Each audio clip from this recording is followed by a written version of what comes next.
Alex heeft zijn zomerkleding aangetrokken. En is weer aan het dromen over zijn zeiltocht naar de Azoren.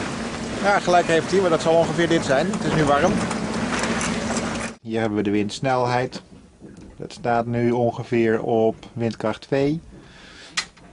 Daar hebben we de koers, die is nog steeds goed. 338 graden. De snelheid zie je daar duidelijk in beeld, 2,4 knoop. Valt eigenlijk nog mee. Maar wel te weinig, want we proberen 120 mijl per dag te halen sowieso. Ik moet wel heel eerlijk zeggen dat ik 1,5 dag lang enorm zeeziek ben geweest. En dat gecombineerd met een Alex die rondstuitert en even actief is als ooit. Dat is een lastige combi, maar ik begin bij te trekken. En Alex heeft met zijn fanatisme toch weer iets voor elkaar gekregen, want hier zie je hem sleutelen. En hij heeft ontdekt... Dit is toch gewoon genieten? Ja, wat is er wat aan de hand?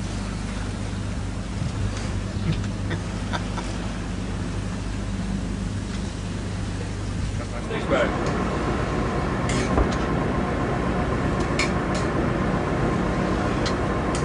Als je hem tussendoor op standby gooit, maakt het niet zoveel uit, want alle beelden worden toch achter elkaar weer teruggezet. Oké. Het is nou serieus wat harder gaan waaien.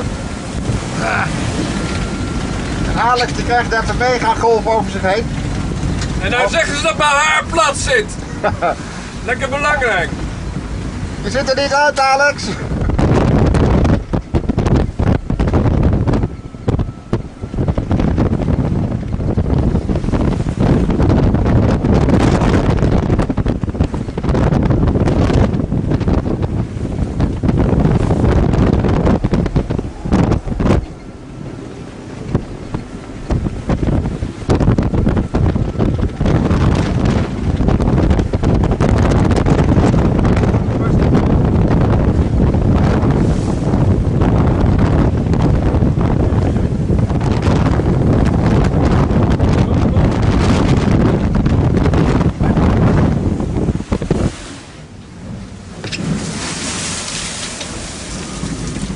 Nou, Heb je weer gedoucht? ik ben weer gedoucht.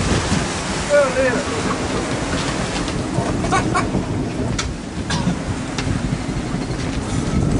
Zit mijn haar plat of niet? Ja, je ziet er briljant uit. Nou.